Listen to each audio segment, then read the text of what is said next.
በስመ አብ ወወልድ ወመንፈስ ቅዱስ አሐዱ አምላክ አሜን። ክርስቶስ ተንሥአ እሙታን በዐቢይ ኃይል ወሥልጣን አሰሮ ለሰይጣን አግዓዞ ለአዳም ሰላም እሚእዜሰ ኮነ ፍስሐ ወሰላም። ቅዱስ አምላኽና እግዚአብሔር እስካብ ሰዓት እዚ ብሰላም ብድሓን አጽኒሑ ንዘመነ ትንሣኤ በበረኸትን ብጸጋን መሊኡ ዘመነ ሰላም ዘመነ ሓድነት ዘመነ ፍስሐ ዝኾነሉ ዘመን ስለ ዝገበረልና ስሙ ዝተመስገነ ይኹን። ሎሚ ከም ፍቓድ እግዚአብሔር እንዘራረበሉ አርእስተ ትምህርትና ኣብ ሓዳር ዘጋጥሙ ጸገማት መበገሲኦምን መፍትሒኦምን ኣብ ትሕቲ ዝብል ኣብ ጉዳይ ሓዳር ዘተኮረ ዝለዓሉ መሰረታውያን ዝኾኑ ንሓዳር ጠንቂ ኮይኖም ዝርከቡ መሰረታውያን ነገራት እንታይ እዮም? ናቶም መፍትሒ ኸ ብየናይ መገዲ ኢና ክንረኽቦ ዝከኣለና ንዝብል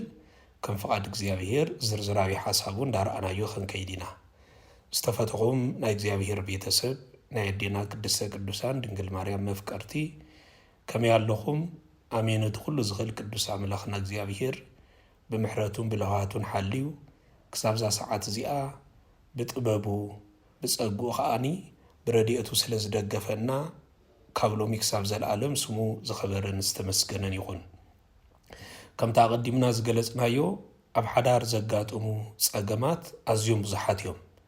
ሎሚ እዛ ንነብረላ ዘለና ዓለም ከቢድ ናይ ሓዳር ምንዋፅ ዘጋጥመላ ዘሎ ዓለም ከም ምዃና ካብ ኩላህና ዝተሰወረ ይኮነን። ዓለም ሓዳር እንዳጸልአት ትመጸሉ ዘላ ግዜ ኢና ድማ ዘለና። ስለዚ ነዚ ብብዙሕ ነገር እንዳተፈተነ ኣብ ዘመንና ዝበጽሐ ሓዳር ብኸመይ መገዲ ኢና ዓቂብና ናብ ዝቕጽል ትውልዲ ከነሰጋግሮ ዝከኣለና፣ ካብ ሓዳር ክርከብ ዝኽእል በረኸትን ጸጋን ክንረክብ ዝከኣለና፣ ነዛ ዓለም እዚኣ ምኽንያት ምብልሻው ኮይኑ ዘሎ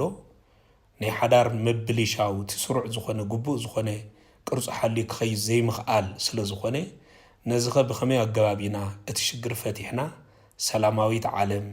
ብበረኸት ዝተመልአት ዓለም እግዚአብሔር ከም ዝደልያ ኮይና ትነብር ዓለም ናብ እምነት ቀረባ ዝኾነት ዓለም ንእግዚአብሔር ስም ንምጽዋዕ ቀረባ ዝኾነት ዓለም ከም እትኸውን ክንገብራ ዝከኣለና ብየናይ መገዲ ክንከይድ ትኽኢልና ኢና ንዝብል እዚ ትዝዓበየ መፍትሒ ዘሎ ኣብ ሓዳር ስለ ዝኾነ ናይ ሓዳር ሽግር ምፍታሕ ማለት ከዓ ናይዛ ዘለና ዓለም እዚኣ ሽግር ምፍታሕ ናይ ሓዳር ሽግር ምፍታሕ ማለት ናይ ቤተ ክርስቲያን ብብዙሕ መገዲ ኣጨናኒቕዋ ዘሎ ጸገማትን ሽግራትን ምፍታሕ ቤተ ክርስቲያን እውን ዝተቐደሱ ስድራ ቤት ንእሽተይ ቤተ ክርስቲያን ዝበዝሓሉ መገዲ ኣብዛ ዓለም እዚኣ ምፍጣር እውን ስለ ዝኾነ እዚ ትምህርቲ እዚ ብግቡእ ምፍታሹን ምርኣዩን መሰረታዊ ነገር እዩ። ስለዚ ነዚ መሰረታዊ ነገር እዚ ዝኾነ ከኣኒ ብግቡእ እንዳዳሃሰስናዮ ክንከይድ ኣገዳሲ እዩ ማለት እዩ። ስለዚ በዚ ምኽንያት እዚ ኩላህና እቲ ቅድሚ ኩሉ እንርድኦ መሰረታዊ ነጥቢ ሓዳር ካብ ሰማይ ዝተዋህበ ምስጢር እምበር ኣብ ምድሪ ዝተመስረተ ኣይኮነን። ንሓዳር ኣብ ምድሪ ሓላፍነት ክወስደሉ ዝኽእል ኣካል የለን ማለት እዚ ክንብል እንከለና ንሓዳር ነገስታት ሓላፍነት ክወስድሉ ይክእሉን እዮም። ንሓዳር ናይ ዓለምና ምሁራት ሓላፍነት ክወስድሉ ይክእሉን እዮም። ንሓዳር ደያኑ እውን ሓላፍነት ክወስድሉ ይክእሉን እዮም። ንሓዳር ሓላፍነት ክወስድሉ ዝኽእሉ ናይ ዓዲ ወይ ድማ ናይ ባህሊ ሽማግለታት ፈራዶ ደያኑ ብጥቕልሉ ኣብዛ ዓለም እዚኣ ዘሎ ኣካላት ሓዳር ሓላፍነት ክወስድሉ ዘይክእሉ ሰማያዊ ምስጢር ሓዳር ጥራሕ እዩ። ሓዳር መስራቱ እግዚአብሔር እዩ፣ ዝመርሖ ከዓ እግዚአብሔር እዩ።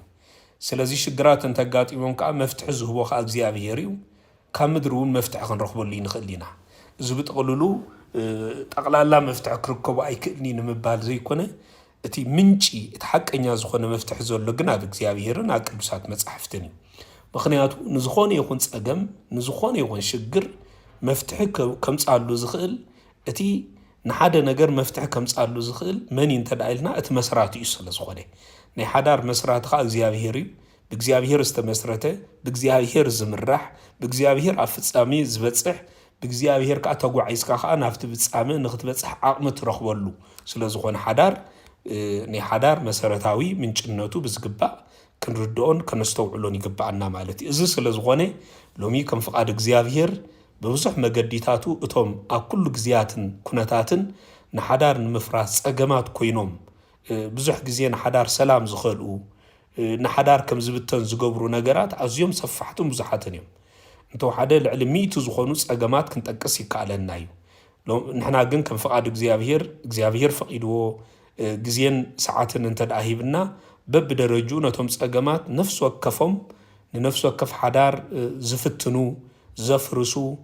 ዝመቃቅሉ ዝበታትኑ ናይ ዓለምና ተስፋ ክምፅንፅ ዝንቃቕ ዝገብሩ ስለ ዝኾኑ ንነፍሲ ወከፎም ብዝርዝር እንዳረኣናዮም ክንከይድ ክንፍትን ኢና ንኩሉ ነገር ከኣኒ ንዓና ዝጠቅም ንሓዳርና ዝፅግን ፀጊኑ ከዓ ትቁኑዕ መስመር ከም ዝሕዝ ዝገብር ነቶም ብሕጂ ሓዳር እንገብር ሰባት ከኣኒ መልክዕ ሓዳር ብዝግባእ ተረዲእና ኣቐዲምና ቅድመ ምድለዋት ብምግባር ጉባእ ኣፍልጦ ብምሓዝ ንሓዳር ንኽንኣትዎ ዝሕግዘና ዝመርሓና ስለ ዝኾነ በዚ ምኽንያት እዚ ንኩሉ ብዝግባእ ክንከታተሎን ክንመሃሮን ይግባአና ስለዚ እቲ ናይ መጀመርያ ልዕሊ ኩሉ ክንርድኦ ዝግባአና መሰረታዊ ነገር ንሱ እዩ ሓዳር ሰብኣይን ሰበይትን ብፍቓድ ኣምላኽ ከምኡ ድማ ቤተ ክርስቲያን ብትፍፅመሎም ጸሎትን ስርዓትን ብናይ ክልቲኦም ስምምዕን ዝፍፀም ክኸውን ከሎ እዚ ሚስጥር እዚ ከዓ ናብ ምንታይ ዝመርሖም ይተልና ሓደ ስጋ ሓደ ኣካል ናብ ምዃን ዝመርሖም ቅዱስ ምስጢር ተባሂሉ ብቤተ ክርስቲያን ዝፍለጥ ስለዚ እዚ ውህደት እዚ ሰብ ሰሪሑ ዘፍርሶ ተራ ማሕበራዊ ውዕል ወይ ድማ ስምምዕ ዘይኮነሲ ኣምላኽ ባዕሉ ኣብ ገነት ዝመስረቶ እንደገና ድማ ኣብ ዳግም ብፍላይ ኣብ ሚስጥር ስጋዊ ድማ ብደሙ ዝቀደሶ መለኮታዊ ኪዳን ተባሂሉ ይጽዋዕ ስለዚ እዚ ሓዳር እዚ ቀሊል ከም ዘይኮነ ርዝነቱ ክንፈልጦ ርዝነቱ ፈሊጥና ከዓ ክንነብረሉ ይግባአና ማለት እዩ እንተኾነ ግን ኩላህና ከም እንፈልጦ ኣብዚ ስጋዊ ኣተሓሳስባ ብብዙሕ ናይ ዓለም ናይዛ ዘለና ዓለም ፀቕጥታት ዝበዝሓሉ ዓለም ስለ ዘለና በዚ ምኽንያት እዚ ከዓ ስጋዊ ኣተሓሳስባን ብዙሕ ናይዛ ዓለም እዚኣ ፀቕጥታትን እናተናወፀ ንዘመናት ዝቐፀለ ኣብ ዘመንና ድማ ዝበፅሐ ስለ ዝኾነ ስለዚ ሓዳር ካብቲ ሰማያዊ ማዕዝኑ ከይወፅእ ካብኡ ወፂኡ ከዓ ብብዙሕ ማዕበላት ናይዛ ዓለም እዚኣ ተወቂዑ ከዓኒ እቲ ብመገዲ ሓዳር ዝርከብ ፀጋታትን ክብርን ምእንቲ ከይንስእኖ ብዝበለፀ ትርጉም ሓዳር ብዝግባእ ክንርዳእን ብዝግባእ ከዓ ተረዲእና ንዑ ከዓ ክንነብረሉን ይግባአና ማለት እዩ መብዛሕትኡ ኣብ ሓዳር ዘጋጥም ምስሓብን ባእስን መበገሲኡ ካብቲ መንፈሳዊ ትምህርቲ ቤተ ክርስቲያን ምርሓቅን ንሓዳር ብስጋዊ ዓይኒ ድማ ምጥማትን ዝፈጥሮ ሳዕብያናት እዮም ስለዚ ናይ ሓዳርቶም መሰረታዊን ጠንቅታት ዝበሃሉ እዚኣቶም እዮም ካብ ትምህርቲ ካብ መንፈሳዊ ትምህርቲ ቤተ ክርስቲያን ምርሓቅ ብመንፈሳዊ ብትምህርቲ ቤተ ክርስቲያን መለክዕ ጌርካ ንሓዳር ዘይምርኣይ ንሓዳር በዚ ሪኢኻ ከዓ ብኡ ከም ዝምራሕ ዘይምግባር ንሓዳር ድማ ብስጋዊ ዓይኒ ምጥማትን ምርኣይን እዩ ናይ ሓዳር መፍትሒ ካብ ስጋዊ ናይ ሓዳር መፍትሒ ካብ ዓለማዊ ካብ ፍልስፍና ካብ ዝተፈላለዩ ናይዛ ዓለም እዚኣ ምድራዊ ዝኾኑ ርድኢታት ከዓኒ መፍትሒታት ክትረክብ ኢልካ ከዓ ምንዳይን ምድላይን ቶም ጠንቅታት ንሳቶም ስለ ዝኾኑ ብዝበለፀ ነዚ እቲ ቅኑዕ መስመሩ ንምሓዝ ስለ ዝኾነ ትቀንዲ ኣስተምህሮ ናይ ቤተ ክርስቲያን ነዚ ቅኑዕ ዝኾነ መስመሩ ንምሓዝ ኢና ከዓ ነዚ መሰረታዊ ትምህርቲ እዋናዊ ዝኾነ ትምህርቲ ኣብዚ ሕጂ ግዜ ዝበዝሑ ሓዳር ዝበዝሑ ሰባት ሓዳሮም ኣጽኒዖም መሓዝ ዝተሸገሩሉ ዝበዝሐ ሓዳር ዝፈረሰሉ ግዜ ስለ ዘለና ብዙሓት ሰባት ድማ ሓዳር ንምእታው ዝተጸገሙሉ ነቲ እንዳረኣዩ ምክንያቱ ቅድሚኦም ዝተፈጸመ እናረኣዩ ንኸምዚ እናተሸገሩሉ ዘለዉ ዘመን ስለ ዘለና ነዚ ብዝበለፀ ብንጹር ንምርኣይ ክሕግዘና እዩ ምክንያቱ ሎሚ እቲ ትምህርቲ እዋናዊ ትምህርቲ ኣገዳሲ ትምህርቲ ቤተ ክርስቲያን ብዘይምቁራፅ ዓብ ግዜን ዓብ ቦታን ሂባ ክትምረሉ ዝግባእ ትምህርቲ ስለ ዝኾነ ኢና በዚ መሰረት ነዚ ትምህርቲ እዚ ምምሃር ኣገዳሲ ኮይኑ ዝተረኽበ ቤተ ክርስቲያን ሓዳር ናይ መንግስተ ሰማያት ምስሊ ዝገልጽን ሰብ ማለት ዝገልጽ ስለ ዝኾነ ሰብ ሓዳር ንሓድሕዶም ናብ ቅድስና እናተሓጋገዙ ከም ዝበፅሑ ዝገብር መገዲ እውን ስለ ዝኾነ እዚ ትምህርቲ ዝምሃብ ኣብ ዝኾነ ይኹን ቅፅበትን ኣጋጣምን ኩነታትን ኣገዳሲ ማለት እዩ ስለዚ ነዚ ኪዳን እዚ ካብ ምፍራስ ንምድሓን ማለት ከምዚኦም ዝኣመሰሉ ቤተክርስቲያን ዝተመስረቱ ሓዳር ካብ ምፍራስ ከነድሕኖ እንተደኣ ኮይና ነቶም ቀስ እናበሉ ንመሰረት ቤትና ዝብርብሩ ነቐዝ ዝኾኑ ነገራት ማለት እዩ ወይ ድማ ፀገማት ኣሊና ማለት ኣለሊና ምፍላጥ ኣገዳሲ ስለ ዝኾነ ነዚ ከዓ ክንፈልጦ ዝግባአና ከዓ ብናይ ኣምላኽ ጥበብ ፈሊጥና ድማ ብናይ ኣምላኽ ብናይ እግዚኣብሔር ጥበብን ብቅዱሳት መጻሕፍትን ምፍታሕ ቀዳምነት ዘድልዮ ቀዳምነት ስለዝኾነ ዝበለጸ ነዚ ብንጹር ክንሪኦም ክንመሃሮን ይግባአና ማለት እዩ። ስለዚ ኣብ ሓዳር ዘጋጥሙ ኣዝዮም ብዙሓት ዝኾኑ ብድሆታት ኣለው። ንሳቶም ዋላ ኣዝዮም ብዙሓት ይኹኑ እምበር ብኡ መጠን ከኣቲ መፍትሒኦም ከዓ ኣዝዩ ብዙሕ ስለዝኾነ ንዑ ንፈትሓሉ ትእንኮ መገድና ግን በቲ ብርሃን ዝኾነ ቃል እግዚኣብሔርን ኣብ ዝተፈላለዩ ዘመናት ነዚ ኣጉሊሖም ብምርኣይ ሽግራት ሓዳር ከዓ እናፈትሑ ከዓ ሓዳር ጽኑዕ ከም ዝኸውን ገይሮም ናብ ዘመናት ከም ዝሰጋገሩ ዝገበሩ ትምህርቲ ሊቃውንቲ ከዓ ብዝግባእ ምርዳእን ምምሃርን እዩ። ስለዚ እዚ ነፍሲ ወከፍ ሰብ ሓዳር ንገዝኦም ወይ ድማ ንሓደሮም ንሓዳሮም ክምርሕሉ ዝግባእ ከም መስትያቶም ገይሮም ክጥቀምሉ ዝግባእን ዝጸጋማቶም ዝፍውስሉ መድሃኒት ሓዳሩ ማለት ሓዳሮም ኣብ ከውሒ ዝተባሃለ ክርስቶስ ከም ዝምስረት ንምግባር ዝሕግዝ ስለ ዝኾነ ብዝግባእ ነዚ ትምህርቲ እዚ ክንርድኦን ክንፈልጦን ይግባአና እምበኣር ኣምላኽ ዘጋጥሞ ሰብ ኣይፍለዮ ዝብል ማቴዎስ 19 ቁፅሪ 6 ዝተቐመጠ መሰረታዊ ቃል ኣብ ሓዳር ዘጋጥም ጸገማት ብዙሕ ግዜ ካብቲ ትምህርቲ ቤተ ክርስቲያን ምስ ንርሕቕን ናብ ስጋዊ ኣተሓሳስባ ምስ ንወድቕን ዝምንጩ ስለ ዝኾነ መብዛሕትኡ ግዜ ናብ ፍትሕ ዘብፅሑ ጸገማት ኣዝዮም ብዙሓት ከም ዝኾኑ ገይርዎም እዩ። ስለዚ ንሕና ግን ልዕሊ ኩሉ መሰረት ሓዳርና እግዚኣብሔር ዘጋጥሞ ሰብ ኣይፍለዮ ዝብል ስለ ዝኾነ ምክንያቱ ንሓዳር ዘጋጥሞ ሓደ ዝገብሮ ዝምስርቶ እግዚኣብሔር ስለ ዝኾነ እዚ እግዚኣብሔራዊ ዝኾነ እግዚኣብሔራዊ ምስረታ ጽላል ዘለዎ ሓዳር እግዚኣብሔራዊ ዕቁባ ዓቕሚ ዘለዎ ሓዳር ብቐሊሉ ክፈርስ እንከሎ ስኢልና ክንርኢ ስለ ዘይግባአና መፍራሱ እውን ካብዛ ዓለም እዚኣ በረኸት ከም ዝርሕቕ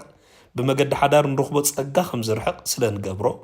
በዚ ምክንያት እዚ ከዓ እዛ ዓለም እዚኣ ብጸጋ ክትምላእ ዝግባእ ብበረኸት ክትምላእ ዝግባእ ባዶ እተጨንቕ እተፍርሕ ካብ እግዚኣብሔር በረኸት ዝረሓቐት ንቁጣዕ እግዚኣብሔር ከዓ ዝቐረበት ከም እትኸውን ስለ ዝገብራ በዚ ምክንያት ንጹር ዝኾነ ነቲ ጸገማት ኣጉሊሕና ርኢና መፍትሒታቶም ከዓ ብንጹር ክንርኢ ስለ ዝግባአና ብዝርዝር ንኹሉ ክንሪኦ ኢና ልዕሊ ኩሉ ግን ሓደራ ክብሎ ዝግባእ መሰረታዊ ነገር ጸገማት እንተዘይፈሊጥና መፍትሒ ክንፈልጥ ኣይንኽእልን ኢና መፍትሒ እንተዘይፈሊጥና ከዓ እዚ ሕጂ እግዚኣብሔር ዝሃበና ኪዳን ብሕጂ ክንፍጽሞን እንደልዮን ኪዳን ኣጽኒዕና ናይ መቕጻል ዓቕሙ ድልዱል ከም ዝኸውን ክንገብሮ ስለ ዘይንኽእል ልዕሊ ኩሉ ትቐንዲ መሰረታዊ ጠንቅን ጸገምን እግዚአብሔር በመገድ ሓዳር ዝህቦ በረኸትን ጸጋን ዘይምፍላጥ እውን ስለ ዝኾነ ጸገማት ከጋጥሙ ከለኻ መፍትሒኦም ዘይምልላይ ኣቐዲምካ እቲ ፈተና ንሓዳር ዘፍርስ ነገር ንኸይመጽእ ጥንቃቐታት ንኽትገብር ግቡእ ትምህርቲ ምምሃር የድልየካ እቲ ትምህርቲ ዘይምፍላጥ ስለ ዝኾነ ናይ ኩሉ ሳዕቤን ምስኣተኻዮ ድማ እቲ ኣብ ውሽጢ ሓዳር ዘጋጥም ሽግራት ከዓ ኣለሊኻ ንምፍላጥን ፈሊጥካ ከዓ ሽግራ እቲ መፍትሒታቱ ኣቐዲምካ ዳሊኻ ንምጽናሕን ዝሕግዝ ከዓ ግቡእ ትምህርቲ ቤተ ክርስቲያን ምምሃር ስለ ዝኾነ ልዕሊ ኩሉ ነቲ ግቡእ ብዛዕባ ሓዳር ዝወሃቡ ትምህርትታት ብግቡእ ምክትታል ተከታቲልና ኣብ መዓላ ምውዓል ኣብ ትግባር ምውዓል መሰረታዊ ነገር ምዃኑ ክንርድኦ ይግባአና ማለት ስለዚ ነቶም ጸገማት ብዝርዝር ቀጺልና እንዳረኣናዮም ከይዲና ናይ መጀመርያ ስእነት ግልጽነትን ምጥላም እምነትን ዝፈጥሮ ሳዕብየን እዩ ብዙሕ ግዜ ሓዳር ከም ዝፈርስ ዝገብሮ እዚ ክበሃል እንከሎ እምነት ኩላህና ከም እንፈልጦ መሰረት ናይቲ ሓደ ስጋ ይኾኑ ተባሂሉ ዝተነግረ ኣመር ናይ ቤተ ክርስቲያን ንሱ እንታይ ትልኩም እምነት እዩ እምነት እንተጎዲሉ ብዙሕ ሓደጋ ክፍጠር ይኽእል ማለት እዩ ሓደ ወገን ሚስጥር ወይ ድማ ስእነት ግልጽነትን ምጥላም እምነትን ኣብ ሓዳር ዘሎ ሳዕብየን ኣዝዩ ከቢድ እዩ ስለዚ እዚኦም ነገራት እዚኣቶም ኣብ ሓዳርና ከይፍጠሩ ልዕሊ ኩሉ ጥንቁቃት ክንከውን ኣለና እንተ ተፈጢሮም ድማ ብቕልጡፍ ነዞም ዘጋጦም ጸገማት ንሓዳር ከፍርሱ ዝኽእሉ ኣብ ሓዳር ሓጓፍ ክፈጥሩ ዝኽእሉ ነገራት ከዓ ናብ መፍትሒታቶም ብቐጥታ ብምኻድ መፍትሒታቶም ነቲ መፍትሒታቶም ምኽታል ስለዚ ሓደ ወገን ምስጢር ክሓብእ ከሎ ወይ ድማ ብዝተፈላለየ መገዲ ዝሙት ወይ ድማ ምዝርና ምዝፍጽም እቲ መለኮታዊ ውህደት እንታይ ይኸውን ተልና ክፈርስ ይጅምር ስለዚ ክፈርስ ስለዚ ጅምር ነትን ሓዳር ዘፈርስ ነገራት ኣብ ውሽጢ ሓዳር ክፍጠሩ እንከሉ ኩሉ ግዜ ናብ መፍትሒታቶም ክንክእል ኣለና እዚኣቶም ነገራት ኣብ ሓዳር ኩሉ ግዜ ክፍጠሩ ስለዚ ይግብኦም ስለዚ ነዚኣቶም ብመሰረቱ ብኸመይ ኢና እንዳፈታሕናዮም ክንከይ ዝከኣለና እንተልና ንሓዳር ከም መቕደስ እግዚአብሔር ምርኣይ ምክንያቱ ሓዳርና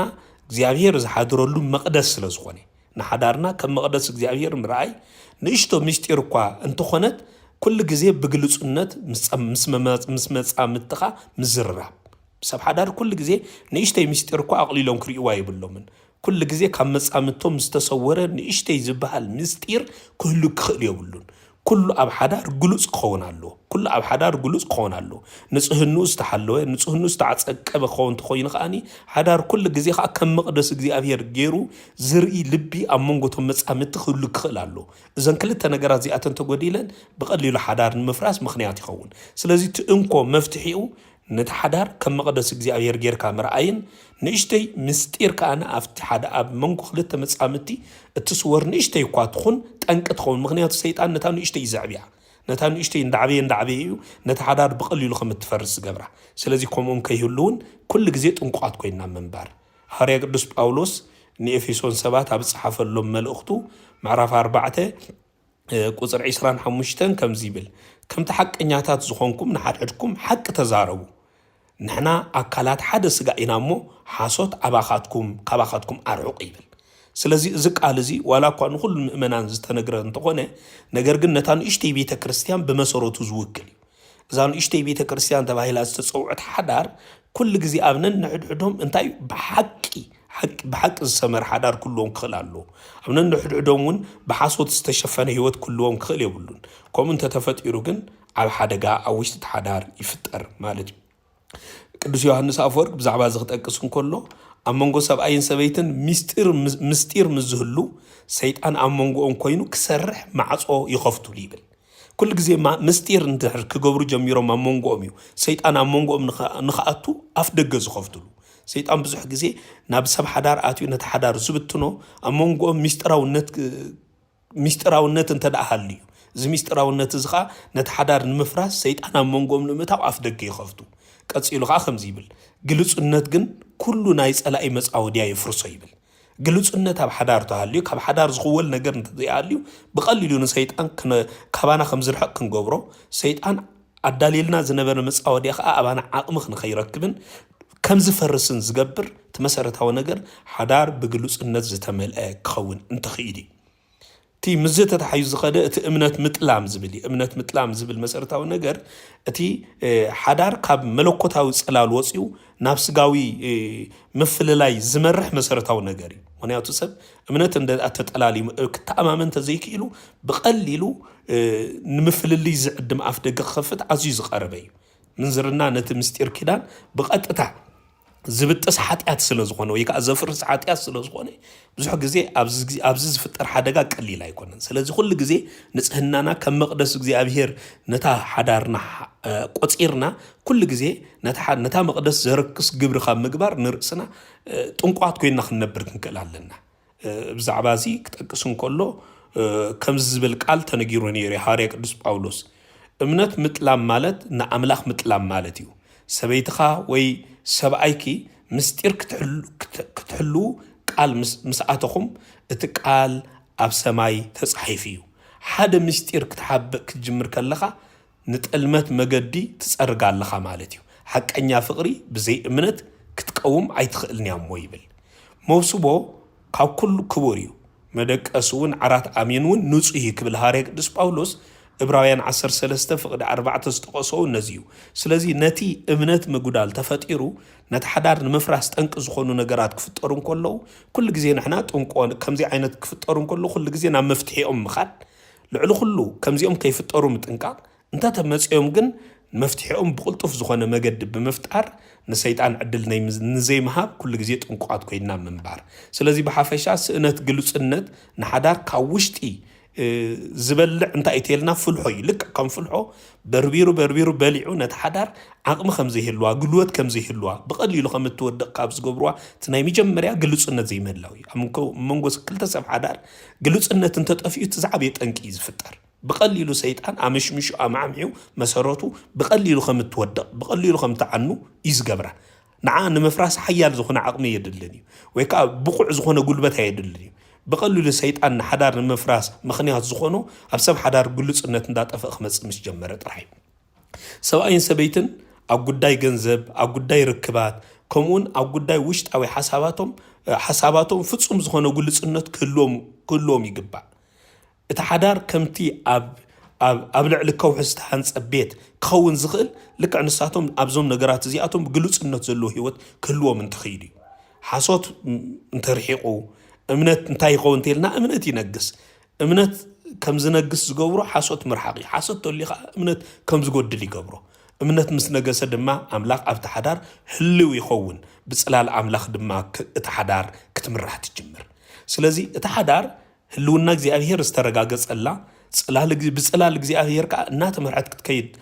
ከም ትኸውን ክንገብር አንተ አኮይና አፍታ ሓዳር እምነት ከም ዘይጎድል ንምግባርን ግልጽነት ዝሰፈነ ሓዳር ከም ትኸውን ንምግባርን ኩሉ ግዜ ክንመርሓ ክንቀዳለና ስለዚህ ክልተ ነገራት ዚኣተን ኣብ ሓዳርና ከይጎድላ ክጎድላ ዘጉድል ምልክታት እንተርኢና ነቲ ምልክታት ንምጥፋእ ኻኒ بقرب قريبنا خاني نايت شجرات مفتح متقام تناي مجمريا نتحدار صنيع خمس خيز زقبر نتسيت انزومصو ناي ديابلوس فتنا خا بقلينو مسحر كاني افدغه زفتر لنا اي مالتي تكالاي كا حصرت ناي حبار زرربيو ابزخون يكون حدار تزعبي صقمو من تايتلنا حصرت ناي حبار زررب زبحال يبلومن ببزح ነገር ተጸመት ይሆኑ ብዙሓት ተጻመቲ ሓቢሮም ይነብሩዮም ነገር ግን ሐሳባቶም ስምዒታቶም ናይ ምግላጽ ወይ ድማ ናይ ምልዋጥ መድረኽን አጋጣሚ ግን አይፈጥሩ እዮም እዚ ድማ አመንጎም መንፈሳዊ ድልድል እንታይ ይኸውን እቲ ዝነበረ ዘራኽቡ መንፈሳዊ ድልድል ከም ዝጠፍ ይገብሩ እዚ ምስጠፈ ይምባር ብዙሕ ግዜ ቶም ሽግራትን ቶም ሳዕቤናትን ክፍጠሩ ስለዝጅምሩ ዝዓበየ ጸገማት እናዓበየ ክመጽ ዝጅምር ማለት እዩ ስለዚህ ካብዚኣቶም ንርእስና ክንዕቅብን ክንሕሉን ይግባአና ማለት እዩ ስለዚህ ናይዚ ተመሰረታዊ መፍትሒኡ እንታይ እዩ ብኸመይ አገባቢ እቲ ሽግር ክፍታሕ ዝኽእል እንተይልና ሓደ መንፈስ ንምዃን መዓልታዊ ሓሳብን ድሌትን እንታይ ምክፋል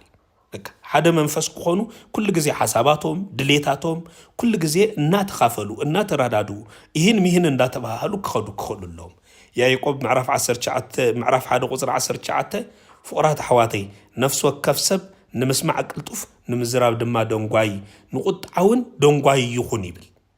ስለዚህ ከምዚአቶ እዚ በከምዛ አይነት መንፈስ ምራህ ሓዳር ክልወና እንተ ዳ ኮይኑ ኩሉ ግዜ ሓደ መንፈስ ንምዃን መዓልታዊ ሓሳብካ ምልውዋጥ ተለዋዊጥካ እንሚን ተባሂልካ ጉዳይካ ነታ ሓዳር እትመርሓ አካል ክትከውን ይግባእ ማለት እዩ ናይ ቤተ ክርስቲያን ሊቅ ብዛዕባ ዝኽዛረብ እንከሎ ከምዚ ይብል ብሓባር ዘይዛረቡ ተጻመቲ በብቁሩብ ልቦም ይረሓሓቅ እሞ ከም መጻእተኛታት ይኾኑ ወይ ከዓ ከማጋይሽ ይኾኑ ኣብ ሓደ እንዳነበሩ ከማጋይሽ ኮይኖም ይነብሩ ሓዳር ማለት ሓሳብ ኣምላኽ ንምፍጻም ዝግበር ናይ ክልተ ኣካላት ቀጻሊ ዘተ እዩ ብፍላይ ዛ ቃል እዚ ኣነስምረላ ሓዳር ማለት ሓሳብ ኣምላኽ ንምፍጻም ዝግበር ናይ ክልተ ኣካላት ቀጻሊ ዘተ እዩ ስለዚ እዚ ስለዝኾነ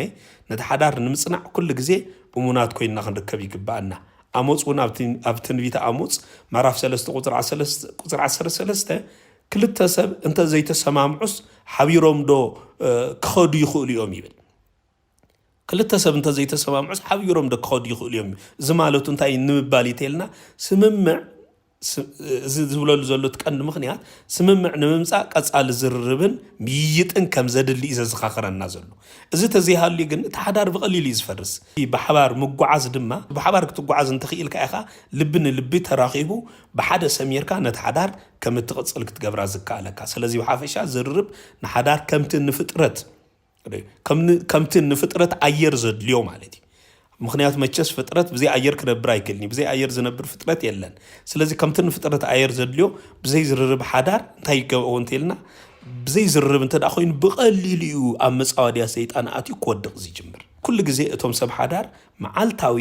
ግዜ ወሲኖም ብዛዕባ መንፈሳዊ ህይወቶም ብዛዕባ ደቆም ከምኡ ብዛዕባ ሓፈሻዊ ስምዒቶም ክዘራረቡ ክኽእሉሎም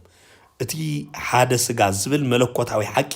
ተግባራዊ ዝኾንካ እዚኣቶም ክፍጾም ትኽኢሎም ስለዚህ በከምዛ ዓይነት መለክዒ ነቲ ዘጋጠማ መንጎኖ ንሕዶም ጸገማትን እናፈትሑ ንህይወቶም ንሓዳሮም ቀጻሊ ከም ዝኸውን ክገብርዎ ክኽእሉሎም ተሳልሳይ መሰረታዊ ነጥብ ከዓ ንምንታይ ዝመልክት ይተልና ምትእትታው ሳልሳይ ወገን እዩ እዚ ምትእትታው ሳልሳይ ወገን ነቲ ሓዳር ከም ዝፈርስ ካብ ዝገብርዎ መሰረታውያን ነገራት እቲ ሓደ እዩ ምክንያቱ መሓዙት ወይ ድማ ኣዝማድ ኣብ ውሽጢ እቲ ምስጢራዊ ርክብ ሰብኣይን ሰበይትን ኢዶም ከእትዉ ምስ ጅምሩ بو متأنكات حدار كفرس يجمر مالتي سلازي اتسب أبونا أديوني حدق زبل ممرحة بقت تانتاي خونا اللو تيلنا أخفرس يجمر علو معناتو 70 سبيتن ويكا أخلت تتسعمت حدار كقبرو خلو حدا محلا محيلهم حدا قلقاتيهم ويكا أنا حدا تأزاز ከም መምርሒኦም ገይሮም ክጥቀሚኦም ንሓዳር ኣትዮም ንስኻ እንታይ ሰብኣይ ኣቦን ኣዲኡን ይሓድግ ምስ ሰበይቱ ሓደ ኣካል ሓደ ስጋ ይኸውን ከምኡ ድማ ይወሃሃድ ዝብል እዚ መምርሒ እዚ ንሓዳሮም ዝመርሖም እዚ ትእዛዝ እዚ ከዓ ከም ትእዛዝ ተገባራዊ ንኽገብሩ ንሓዳሮም ስለ ዝኣተውዎ እዚ እንተዘይገይሮም ብኡ መጠን ሳልሰይ ኣካል ኣብ ሓዳሮም ክእትዉ ተጀሚሮም ብኡ መጠን ሽግራት ክፍጠሩ ይጅምር ማለት እዩ ስለዚ ናይዚ መሰረታዊ መፍትሒኡ እንታይ ተይልና ናይ ሓዳር ምስጢር ኣብ ውሽጢ እቶም ክልተ ተፃመቲ ጥራሕ ከም ዝዕፆን ከም ዝተርፍን ምግባር ምክንያቱ ነዚ ቃል ጌርና እንተዳኣቲና ኣብ ሓዳርና ካልእ ወገን ክንእቱ የብልናን ካልእ ወገን ብዝኣተዎ ቁፅሪ ብኡ መጠን እቲ ሓዳር ናብ ምፍራስ ገፁ እናምርሐ ክመፅእ እዩ ዝጅምር ማቴዎስ 19:5 ከምቲ ኣቐዲምና ዝገለጽናዮ ስለዚ ሰብኣይ ኣቦን ኣዲኡን ሓዲጉ ማለት ኣቦን ኣዲኡን ይሓድግ ምስ ሰበይቱ ድማ እንታይ ይኸውን ይጣበቕ ሓደ ኣካል ሓደ ስጋ ይኸውን ክልቲኦም ሓደ ስጋ ይኾኑ ተባሂሉ ተነጊሩሉ ስለዚ ክልቲኦም ሓደ ስጋ ዝኾኑሉ ስለ ዝኾኑ እዚ ጥቕሲ ብቐጥታ ዘረዳእና ማለት ምፍልላይ ክበሃል እንከሎ እንታይ ተይልና ብፍርዲ ቤት ጥራይ ዘይኮነሲ ብምኽሪ ማለት ብሕሜት ወይ ድማ ብምትእትታው ኣብ መንጎ ሰብኣይን ሰበይትን ማጋፕ ዝፈጥር ዝኾነ ሳልሳይ ወገን ነቲ ኣምላኽ ዝሃቡ ሓድነት እንታይ ገብሮ ተይልና ፍጹም ይበታትኖን ከም ዘይነበረን ድማ ከም ዝኸውን ይገብሩ ስለዚ ከምዚኣቶም ምእንቲ ከይፍጠሩ ነቲ ዝተዋሃበ ኪዳን ብቐጥታ ክንሕልዎ ይግባአና ነቲ ዝተዋሃበና መምርሒ ኣጎስጢን ተባሂሉ ዝተፀውዐ ናይ ቤተክርስትያን ሊቅ ብዛዕባ እዚ ክጠቅስ እንከሎ ከምዚ ይብል ካብ ሰብኣይን ሰበይትን ወፃኢ ዝኾነ ሰብ ዋላ ወለዱ እውን ይኹኑ ኣብቲ ምስጢራዊ ሓድነት ሓሳብ ክህቡ ከለው ነቲ ኣምላኽ ዝሓተሞ ኪዳን የዳኽምዎ እዮም ይብል ስለዚ እዚ ምድኻም እዚ ኣብ ሓዳር ዝፍጠር ካልኦት ኣካላት ዋላቶም ቀረባ ቤተሰብ እኳ ዝኾኑ ኣብ ሓዳርና ምትእትታው ክገብሩ እንድሕር ፈቒድና ኣሎም ብኡ መጠን ከዓኒ እቲ ሓዳር ኣብ ከቢድ ሓደጋ ክወድቕ ይጅምር ፖፕ ሽኖዳ ብዛዕባ እዚ ክጠቕሱ ከሎ ከምዚ ይብሉ ሓዳርኩም ከም ቅዱስ መቕደስ ረኣይዎ ይብሉ ሓዳርኩም ከም ቅዱስ መቕደስ ረኣይዎ ናብ መቕደስ ዝኣቱ ሰብ ጫምኡ ኣውፂኡ ብኽብሪ ከም ዝኣቱ ኣዝማድን መሓዝቱን እውን ንሓዳርኩም ብኽብሪ ክርእይዎ እምበር ኣብ ውሽጢ ሚስጥርኩም ከኣቱ ኣይትፍቀዱሎም ቤትኩም መዕለሊት ሓሜት ምስ ትኸውን ሰላም ካብኣ ተሃድም እያ ይብሉ ስለዚ እዚ ብዝደንቕ ኣገባብ ዝተገልጸሉ ቀንዲ መገድብ ዝገርም እዩ ምክንያቱ ሰብ ናብ ቤተ መቅደስ ጫምኡ ሒዙ ከምዚኣቱ ኩሉ እቶም ጫማ ተባሂሎም ዝተመሰሉ ከዓኒ ንሕና ንሓዳርና ፈተና ዝኾኑ ኣካላት ከዓ ናብ ውሽጢ ገዛና ምክንያቱ መቅደስ ስለ ዝኾነ ንሕና መቅደስ ኣምላኽ ኢኹም ማለት ሓዳርኩም ከም መቅደስ ኣምላኽ እዩ ከም ኢሎም ኣቐዲሞም ከም ዝገለጽዎ ስለዚ ንሕና ናብ ሓዳርና ነቲ መቅደስና ዘርክስ ነቲ መቅደስና ከዓ ዘበላሹ ነገራት ናብ ውሽጢ ሓዳርና ከኣቱ ክንፈቅድ ክንክእል የብልናን እዚ ዝኣቱ እዚ ጫማ እዚ ዝኣቱ ምናልባት እዚ ንሓዳርና ዘርክስ ንሓዳርና እቲ ካብ እግዚአብሔር ተዋሂቦ ዝነበረ ጸጋ ከም ዝጎድል ዝገብር ከም ዝፈላለ ከም ዝበታተን ዝገብር ካብቲ ሕጊ እግዚአብሔር ከም ንጥሕስ ዝገብሩና ነገራት ናብ ሓዳርና ከኣቱ ከነፍቅደሎም የብልናን እቶም ዘእትዎም ኣካላት ብዘይገድስ ወለድና ክኾኑ ይኽእሉ እዮም ቤተሰብና ክኾኑ ይኽእሉ እዮም ናይ ቀረባ መሓዙትና ንዕሩኽትናን ክኾኑ ይኽእሉ እዮም ብዘይገድስ ተኣታዊ ይኮነን ዘገድስ መንዳ ከኣቱ ክኽእል ከም ዘይብሉ ንሕና ሓለዋ ክንገብር ክንክእል ከም ዘለና እዩ ዘገድስ ስለዚ እዚ ትዛዕበየ መጽሓፍ ምሳሌ ምዕራፍ 25 ቁጥሪ 28 ከም ሓጹር ዘይብላ ፈራሲት ከተማ መንፈሱ ዘይገዝእ ሚስጥሩ ዘይሕሉ ማለት እዩ ዘይገዝእ ዝብሎ መንፈሱ ዘይገዝእ ወይ ድማ ሚስጥሩ ዘይሕሉ ሰብ ድማ ከምኡ ይብል ስለዚ ልክዕ ከምቲ ሓጹር ዘይብላ ከተማ ካልእ ኣካል እንዳመፀ ከም ድላዩ ዝገብራ ወይ ከዓ ንኩሉ ቅልዕቲ ዝኾነት ኩሉ ከዓ ከም ድላዩ ዝገብራ ከተማ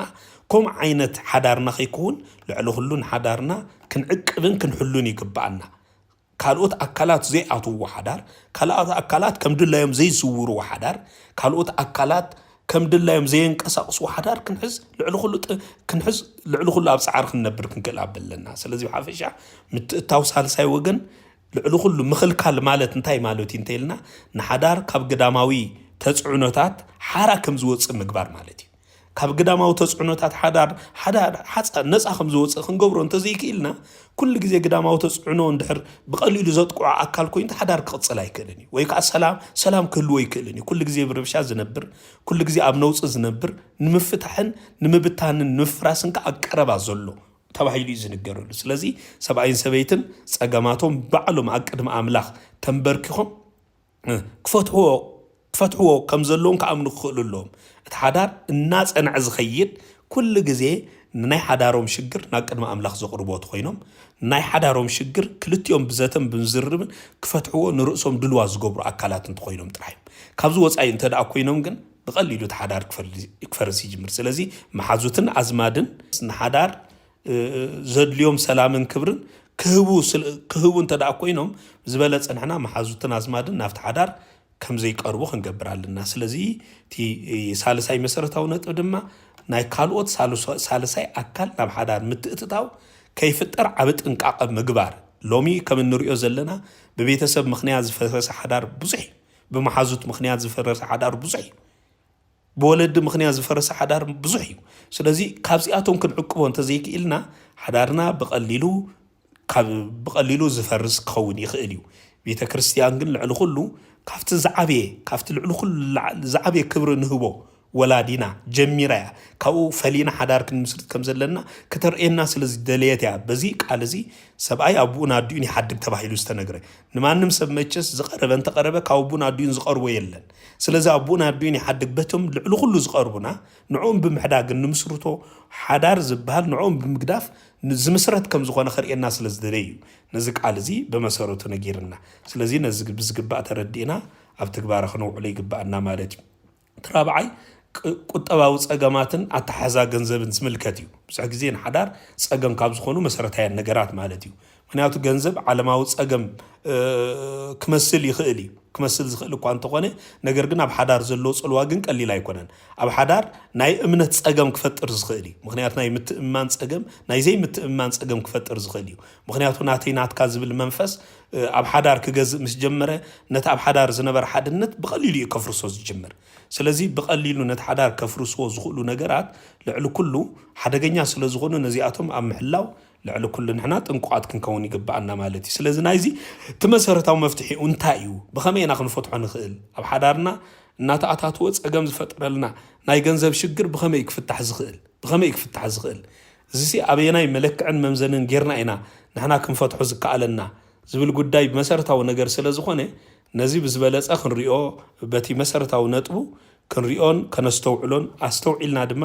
መፍትሒታቱ ብግቡእ መገዲ ከዓ ክንረኽበሉ ይግባአና ማለት እዩ ምክንያቱ ብፍላይ ኣብዚ ሕጂ ግዜ ዝዓበየ ፈታኑ ኮይኑ ዘሎ ቅጠባዊ ጸገምን ኣተሓሕዛ ገንዘብን ዝዓበየ ሓዳር ፈቲኑ ናብ ብዙሕ ውድቀትን ናብ ብዙሕ ምፍራስን ዝመርሖ ዘሎ ንሱ ስለ ዝኾነ ማለት እዩ ስለዚ ናይዚ መፍትሒ እንታይ ኢልና ገንዘብ ከም ናይ ሓባር ሃብቲ ምርኣይ بتحتتنا بمكبار عندما نتزلك قطوا عبيتنا أتحازا جنزبن كا مفتحيتات مكبار تمسرت أو مفتح أزيو جنزب كم ني حبار حفت الآخر اللون بر تحدوجن كم ناي جزارس وتحدوجن كم زين جزارس وخجبر ناي جزارسهم كاني ممقال كا بزي أجابزي كفتر كون عيكونن مالتي لوكاس وانجيل معرف 10:16 تؤمن بنشتي نجر بعابي نجارنون أمني خوون تباهيلو تنجيرو اللي يركب عبز قدوس قال زمالتي سلازي نزي تجباراوي نمجبار نرأسنا أمونات مجبار مسرتاو نجاري لوكاس وانجيل معرف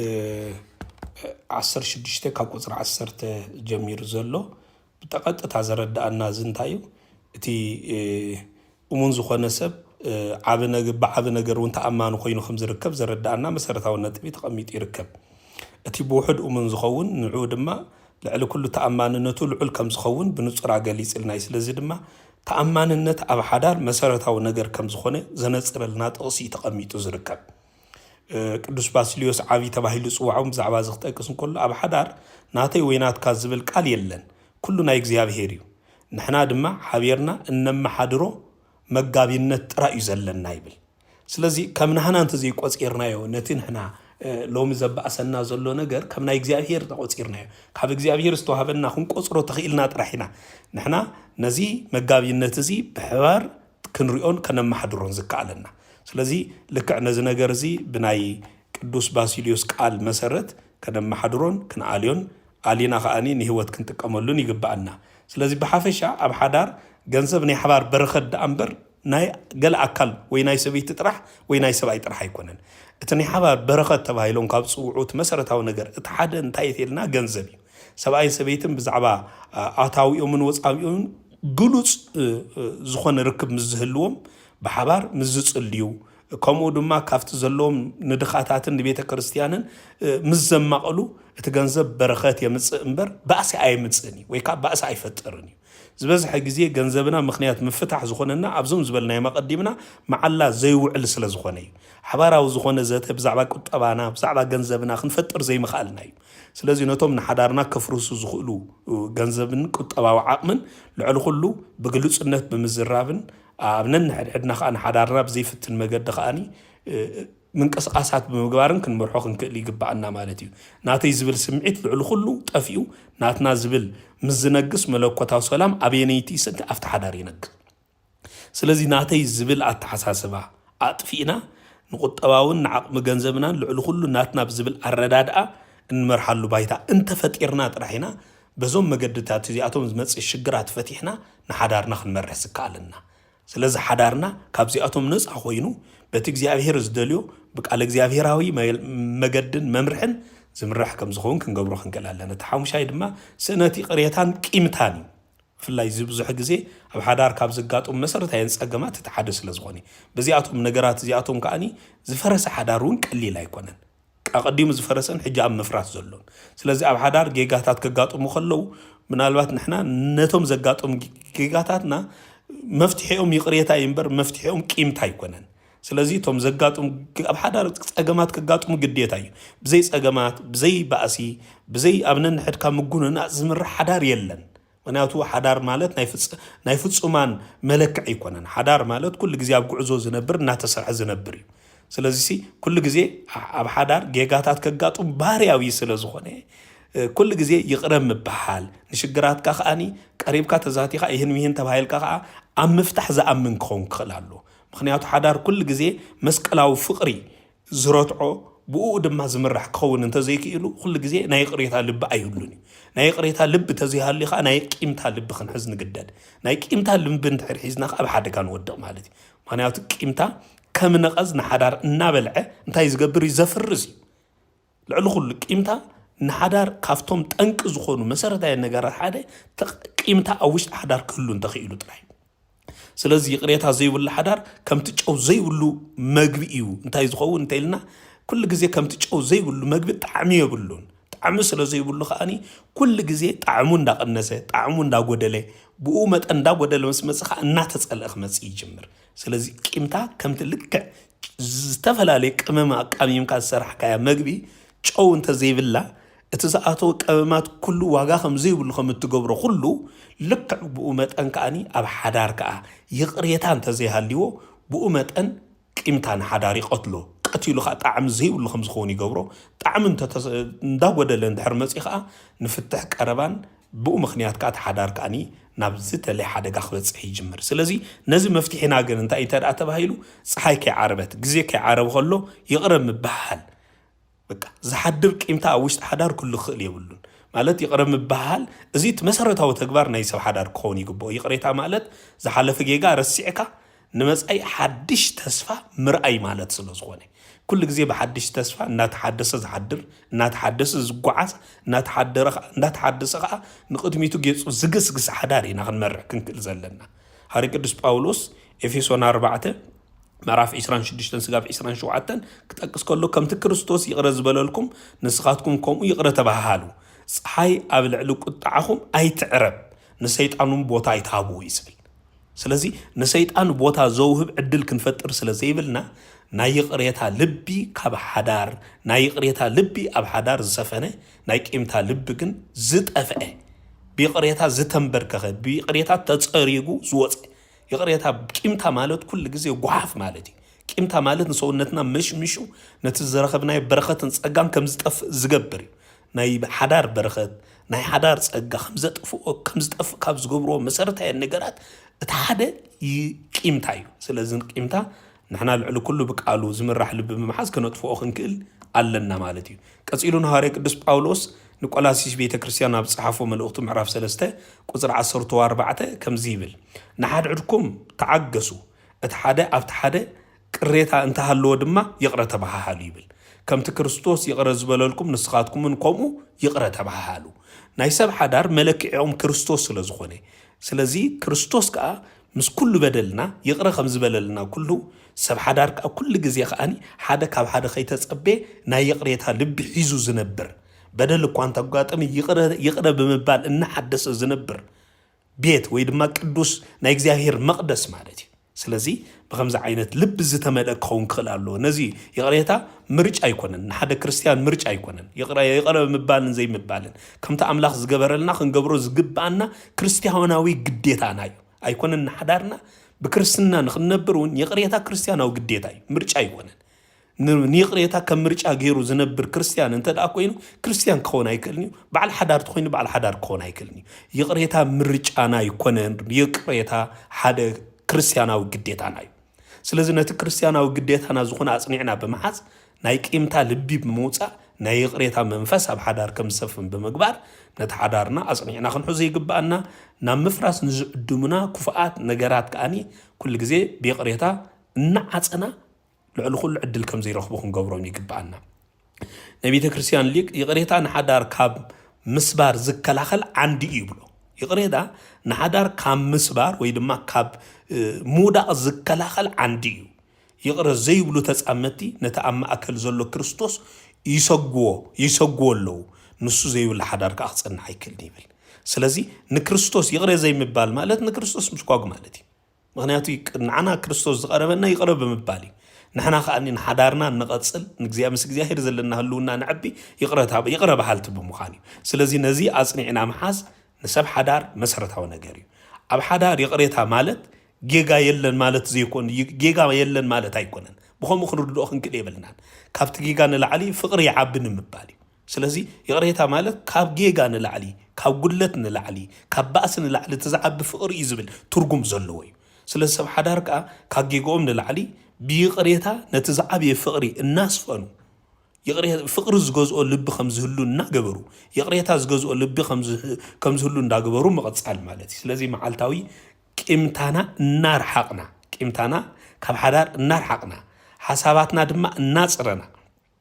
نحد عدنا دما بعين محرت ناترانا حدارنا خنقصل كنكلالنا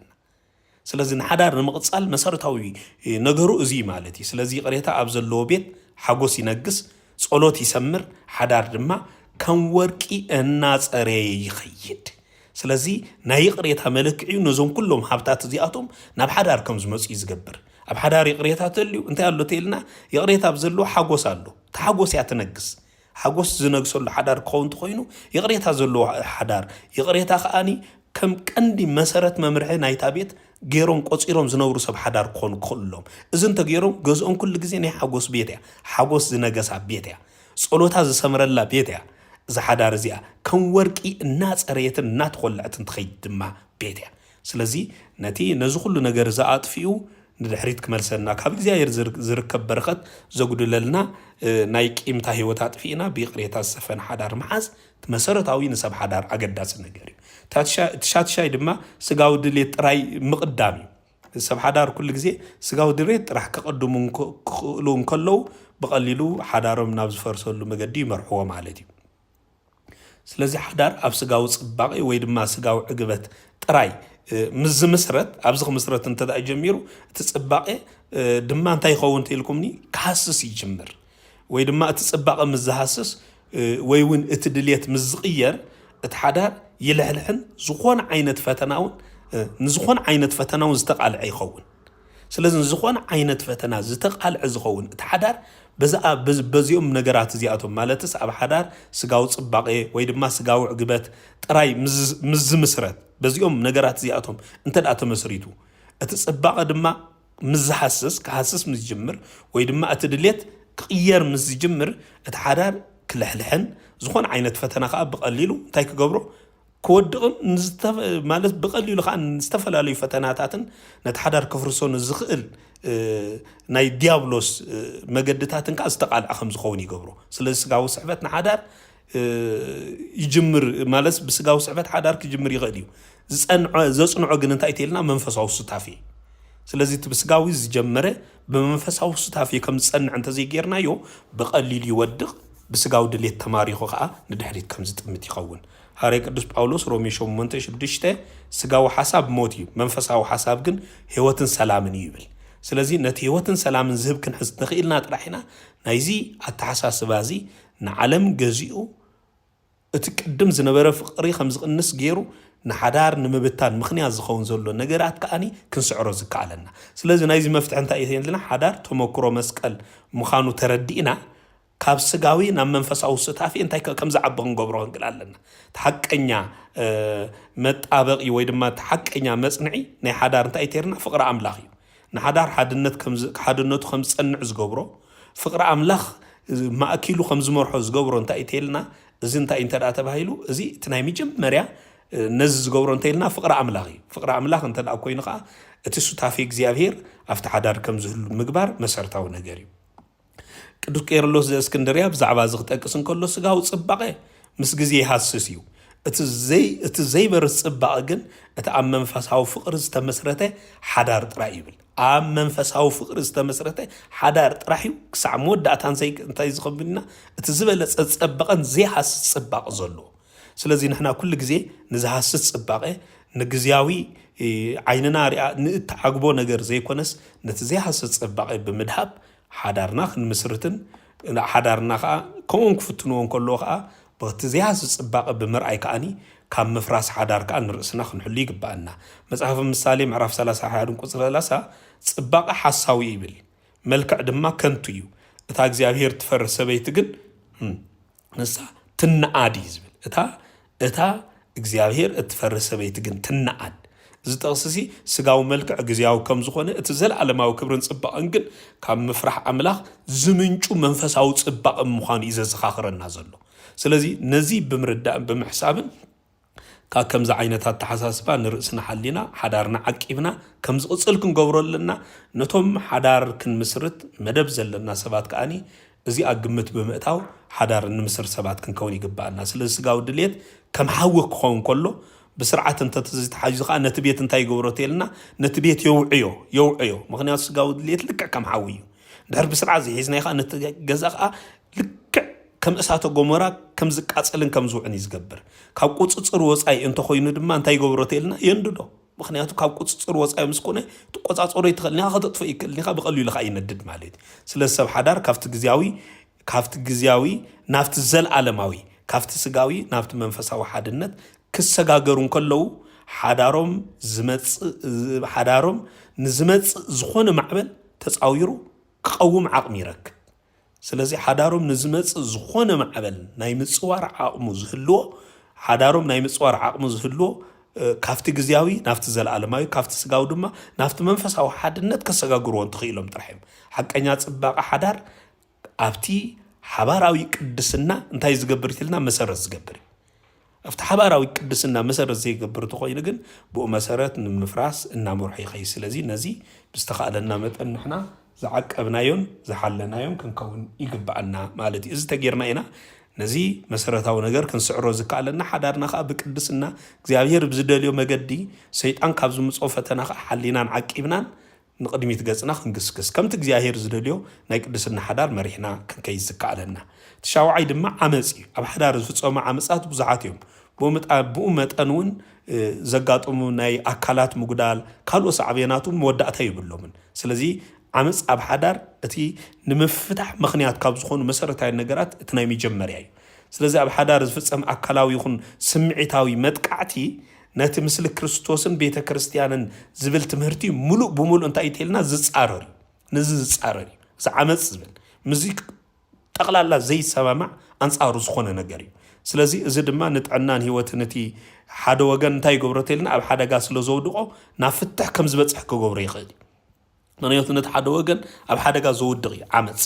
ወይ ንሰብኣይ ወይ ንሰበይቲ ኣብ ሓደጋ ዘውድቕ እዩ ብኡ መጠን ከዓ ዓመፅ ዝፍፀመሉ ሓዳር ከዓ ቀፃልነት የብሉን ስለዚ ዓመፅ ካብ ዝፍፅም ሓዳር ንርእስና ክንሕሉን ክንዕቅብን ይግባአና እቲ ናይ መጀመርያ ማለት እዩ ምክንያቱ እዚ መሰረታዊ ኣዝዩ ሓደገኛ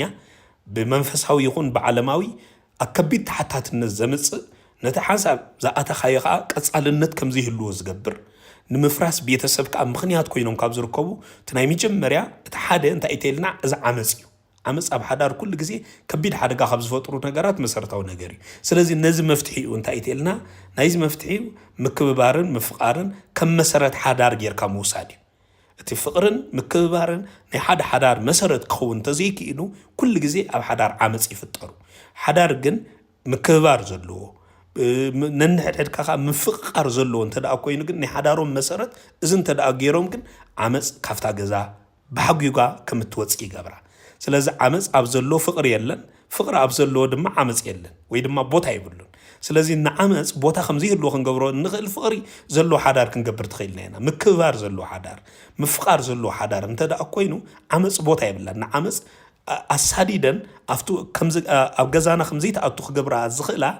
ልብና ቦታ ከምዘይብላ ክገብሮ ዝኽእሉ ፍቕሪ ዝነገሶ ምክባር ዝነገሶ ሓዳር ክንቆፃፀር እንተኽእልና ኢና ሃዋርያ ቅዱስ ጳውሎስ ንቆላሲስ ቤተ ክርስቲያን ምዕራፍ 3 ቁፅሪ 19 ኣብ ዝለኣኹ መልእኽቱ ኣቱም ሰብኦት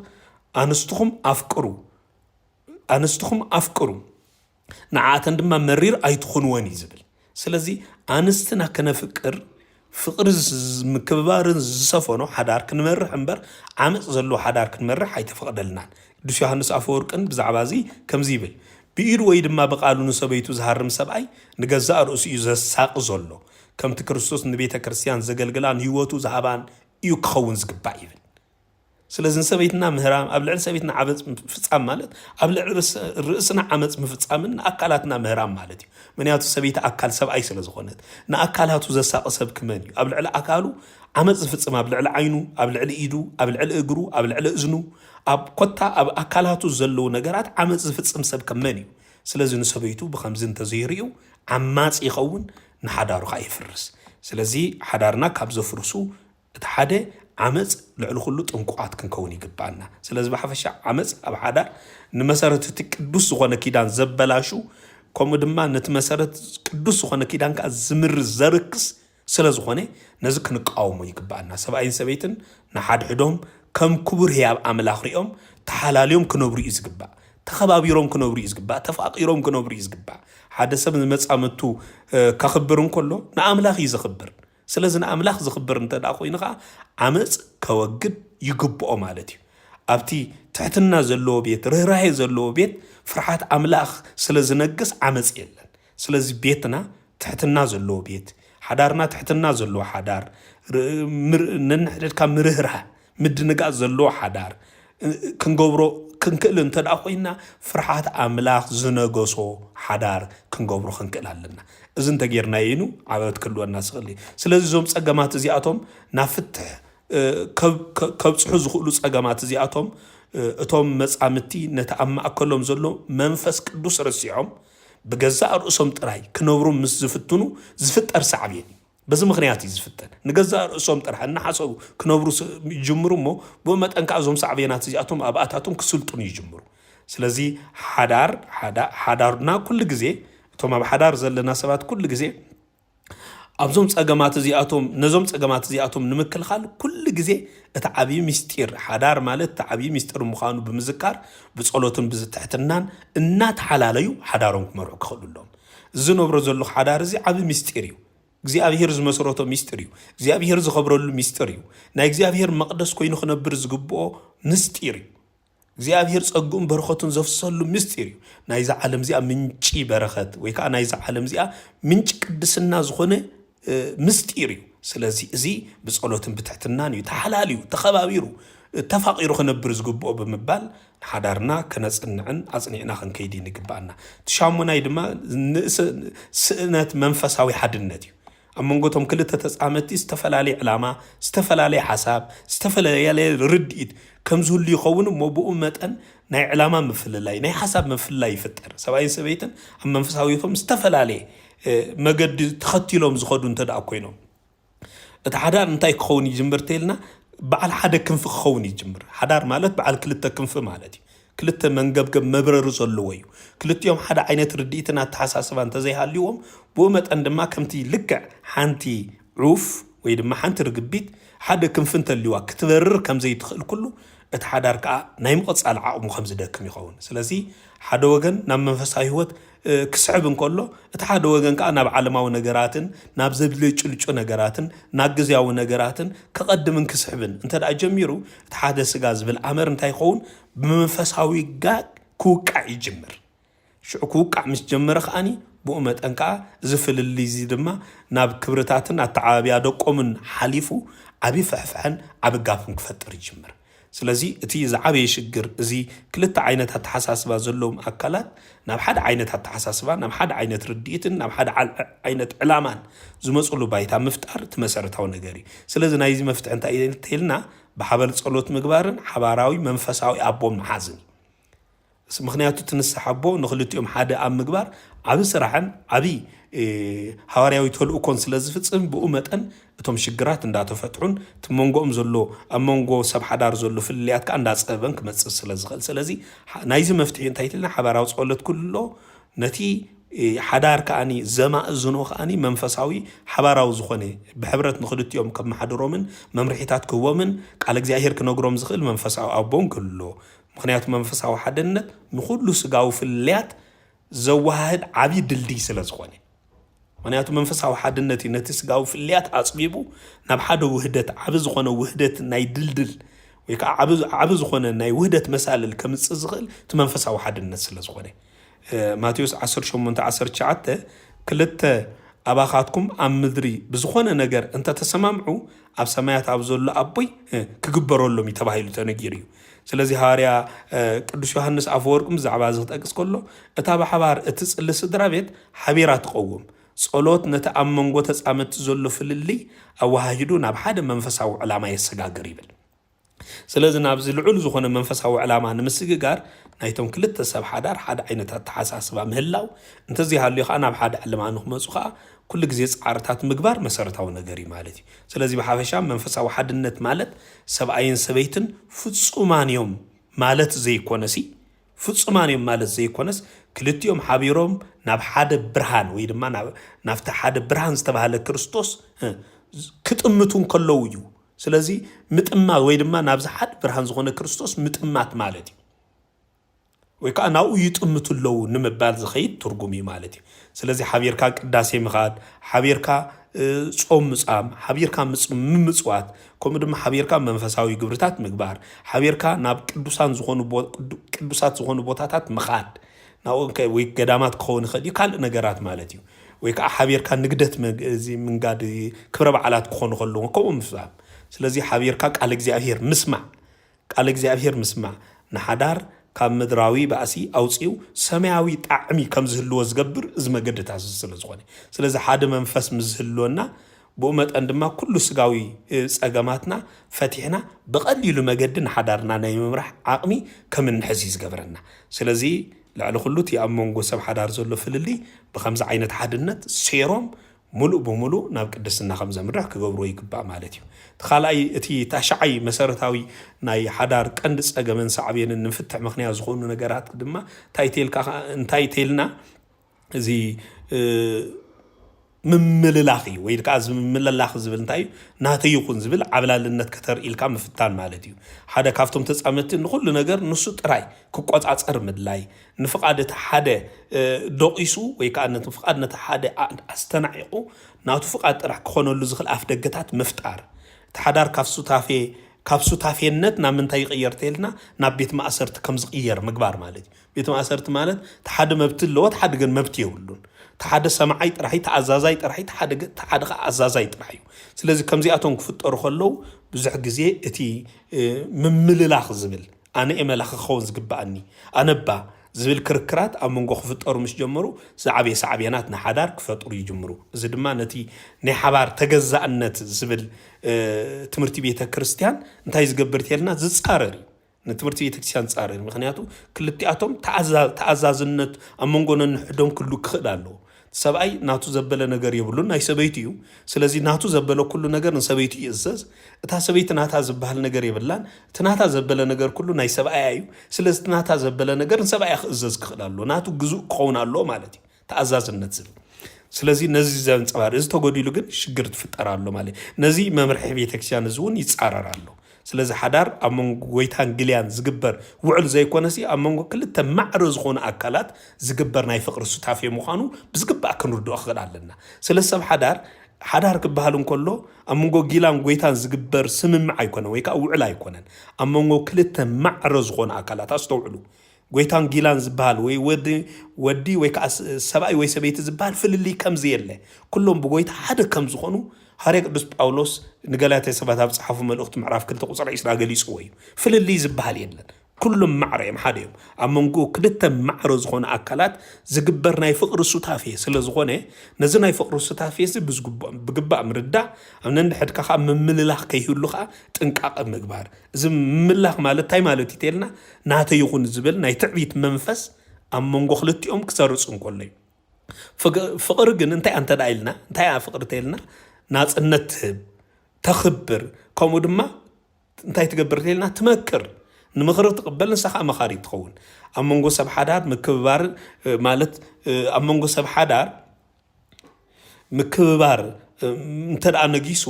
ብኡ ምምልላኽ ድማ እንታይ ክኸውን ይጅምር ኢልና ብኡ መጠን ይጠፍእ እሞ ተሓቀኛ ዝኾነ ሰላም ከኣፍቲ ሓዳር ክሰፍን ይጅምር ስለዚ እዚ ዝሰፍነሉ መድረኽ ስለ ዝኾነ ነዚ ብዝግባእ ዕድል ክንህብ ልዕሊ ኩሉ ንርእስና ከነዳሉ ይግባአና ስለዚ ናይዚ መፍትሒኡ ከምታ ቀዲምና ዝገለጽናዮ ንሓዳር ከም ሰላማዊት መንግስቲ ኣምላኽ ጌርካ ምርኣይ እዩ ምክንያቱ ሓዳር ማለት ሰላማዊት መንግስቲ ኣምላኽ ማለት እያ ሰላማዊት መንግስቲ ኣምላኽ ዝነግሰላ ማለት እዩ ስለዚ ምክብባርን ምፍቅቃድን ብምክብባርን ብምፍቅቃድን ምንባር ሓቀኛ መሪሕነት በኣገልግሎትን ብትሕትናን ዝግለጽ ስለ ዝኾነ እቲ ሓቀኛ መሪሕነት ዝግለጽ ብምንታይ ተልና በኣገልግሎትን ብትሕትናን እዩ ዝግለጽ ስለዚ በኣገልግሎትን ብትሕትናን ዝግለጽ እንትኾይኑ ሓቀኛ መሪሕነት ኣብ መንጎ ክልተ ተጻምቲ ወይ ኣብ መንጎ ክልተ ሓዳር ድማ ምክብባር ክህሉ ክኽእል ኣሎ ምፍቅቃድ ክህሉ ክኽእል ኣሎ እንደገና ድማ ኣብ መንጎኦም ከዓ ምክብባር ክህሉ ክኽእል ኣሎ እዚ እንተሃልዩ ጥራሕ እዩ ነቲ ሓቀኛ መሪሕነት ብኣገልግሎትን ብትሕትናን ክግለጽ ዝከኣል ሃርያ ቅዱስ ጳውሎስ ኤፌሶን 5:21 ብፍርሒ ክርስቶስ ንሓድሕድኩም ተገዙ እዩ ዝብል ስለዚ ተገዛእነት ንፍሉይ ኣካል ዝወሃብ ዘይኮነስ ንኽልቲኦም እዩ ስለዚ ብፍርሒ ክርስቶስ ንሓድሕዶም እንታይ ክኾኑ ኣሎ ክግዝኡ ኣለዎም ተገዛእቲ ኮይኖም ክነብሩ ኣለዎም እዚ ድማ ንምንታይ እዩ ዘረዳእና ተኢልና ቅድሚ ሰብኣይ ንሰበይቱ ወይ ድማ ማለትስ ቅድሚ ሰብኣይ ንሰበይቱ ወይ ሰበይቲ ንሰብኣያ ክግዝኡ ምሕሳቦም ክልቲኦም ረዩ ማለት እዚ ከዓ ንምንታይ እዩ ዘረዳእና ተኢልና እቲ ሰብኣይ ንሰበይቱ ወይ ከዓ ሰበይቱ ንሰብኣያ ክግዝኡ ቅድሚ ምሕሳቦም ክልቲኦም ብማዕረ ንመን ክግዝኡ ኣለዎም ንክርስቶስ ክግዝኡ ከም ዘለዎም ዘረድእ መሰረታዊ ቃል እዩ ዘረድእ ስለዚ እቲ ገዛኢ ክርስቶስ ጥራሕ እዩ ኣብ መንጎ ገዛኢ ክርስቶስ እዩ ተገዛእን ገዛእን ዝበሃል የለን ተጨቋንን ጨቋንን ዝበሃል የለን ስለዚ ክልቲኦም ንመን ክግዝኡ ኣለዎም ብማዕረ ክግዝእዎ ዝግባእ ሓደ ኣሎ ንሱ ከዓ መን እዩ መድህነ ዓለም ኢየሱስ ክርስቶስ እዩ ክልቲኦም ንዑ እንድሕር ብሓደ ተገዚኦም ናይታ ገዛኢ ክርስቶስ ከም ዝኾነ ገይሮም ኣሚኖም ስለ ዝነብሩ እቲ ሓደ ድምፂ ይሰማዕ እቲ ሓደ ከዓ ድምፂ ኣይሰማዕ ናብዚ ዝብል ወይ ከዓ እቲ ሓደ ነቲ ሓደ ክጭቁን ኣይፍትን እዩ ሊቃውንቲ ቤተክርስቲያን ብዛዕባ ዝኽጠቕስ ከሎ ኣብ ሓዳር ስልጣን ዘለዎ ፍቕሪ ጥራሕ ይብሉ ስለዚ ኣብ ሓዳሮም ስልጣን ክህብዎ ዝግባእ ንመን ይተልና ንፆታ ኣይኮነን ብፆታ ማለት ወይ ንሰብኣይ ወይ ንሰበይቲ ይኮነን ኣብ ገዝኦም ስልጣን ኣብ ሓዳሮም ስልጣን ክህልዎ ዝግባእ ፍቕሪ ጥራሕ ክኸውን ዘሎ ሰብኣይ ንሰበይቱ ክገዝኣ ዘለዎ ብመስዋዕትነት እምበር ብጭካነ ይኮነን ንምንታይ እንተደኣ ተባሂሉ ክርስቶስ ንቤተ ክርስቲያን ብዶም ይገዝእዋ ብዶም ዳ ገዝእዋ እምበር ብጭካነ ይኮነን ገዝእዋ ብጭቆና ይኮነን ገዝእዋ ስለዚ ክርስቶስ ንቤተ ክርስቲያን ዝገዝኣ ብዶም እንተደኣ ኮይኑ ሰብኣይ ድማ ንሰበይቱ ክገዝእ ዘሎ ብመስዋዕትነት እምበር ብጭካነ ናተይ ድምፂ ጥራሕ ይሰማዕ ናተይ ቃል ጥራሕ ይሰማዕ ዝብል ከምዚ ልክዕ ዲክታተራዊ ዓይነት ግዝኣት ዝብል ኣብ ሓዳር ክህሉ ቅናዕ ኣይኮነን ስለዚ ነዚ እንተስዒርናዮ ብቐሊሉ እዚ መንፈስ እዚ ንሓዳርና መሊኹ ናብ ዕንወት ንኸይመርሓ ዓቕሚ ከም ዘይህልዎ ክንገብሮ ይከኣልና እዩ ስለዚ ምምልላኽ ንሓዳር እንታይ ገብሮ ተይልና ንሓዳር የፅብቦ ፍቕሪ ግን ርሑብ ሰፊሕ ከም ዝኸውን ይገብሮ ሓዳርና ፀቢብ እሞ ከዓ ዕድሚኡ ሓፂር ከም ዝኸውን ዝገብሮ ምምልላኽ እዩ ኣብ ነንሕድሕድካ ገዛእ ንምዃን ዝግበር ፃዕሪ ንሓዳር ብቐሊሉ ፀቢብን ዓናውን ከም ዝኸውን ይገብሮ ፍቕሪ ድማ ሰፊሕ ይኸውን ሰፊሕን ነዊሕ ራእይ ዘለዎን ከም ዝኸውን ይገብሮ ሰብኣይን ሰበይትን ንሓድሕዶም ክወዳደሩ ወይ ድማ ክገዛዝኡ እንከለዉ እታ ቤት እንታይ ትኸውን ሰላም ትስእን ሰላም ሲኢና ከኣኒ ናብ ዘይተደለየ ሓደጋ ክትምርሕ ጅምር ከምቲ ክርስቶስ መምህርን ጎይታን ክንሱ ኣእጋር ደቀ መዛሙርቱ ዝሓፀበ ኣብ ሓዳር ዘሎ ገዛ እውን እንታይ ክኸውን ዝግብኦ ተይልና ኣገልጋሊ ክኸውን ዝግባእ ኣብ ሓዳር ዘሎ ገዛኢ ኣገልጋል እምበር ኣብ ሓዳር ዘሎ ገዛኢ ክርስቶስ ዝምሃረና ንሱ እዩ ክርስቶስ ደቀ መዛሙርቱ ዝገዞም እግሮም ትሕት ኢሉ ብምሕፃብ እዩ ሓዳር ድማ ናይ ሓዳር ገዛኢ ድማ እንታይ ኣገልጋልን ትሕትናን እዩ ክኸውን ዝግባእ ስለዚ ትእዛዝ ምኽባር ማለት ትእዛዝ ብምኽባር ምስ ዝትካእ እቲ ሓዳር ናይ ሓቀኛ ሓርነትን ሓጎስን ቦታ ይኸውን ሪኹም ስለዚ ትእዛዝ ብምንታይ ክትካእ ዘሎ ተልና ብምኽባር ይክትካእ ዘሎ ብምኽባር ከም ዝትካእ ትገርናዮ ግን ኣብ ሓደጋ ይወድቕ ስለዚ ትእዛዝ ግን ብምኽባር ከም ዝትካእ ትገርናዮ እቲ ሓዳር ናይ ሓቀኛ ሓርነትን ሓጎስን ቦታ ከም ዝኸውን ይገብሮ ማለት እዩ ስለዚ ነዚ ዝገብር መን ይተልና ሓዳር ስለ ዝኾነ ልዕሊ ኩሉ ነዞም ዝረኣናዮም መሰረታውያን ዝኾኑ ኣብ ሓዳር ሳዕብዮን ዝኾኑ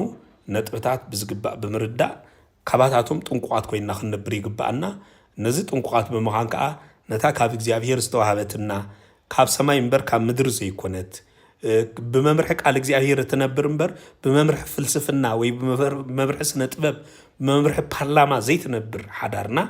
لعل كل عقبنا سقع موداتا كم تحنساب كيدان زاتنا سقع موداتا صنينا خنحز ايصقمنانيو ስለዚህ ነዚህ በመግባር ሓዳርና ክንመርሕ ይግባአና ቅዱስ አምላኽና እግዚአብሔር ይደግፈና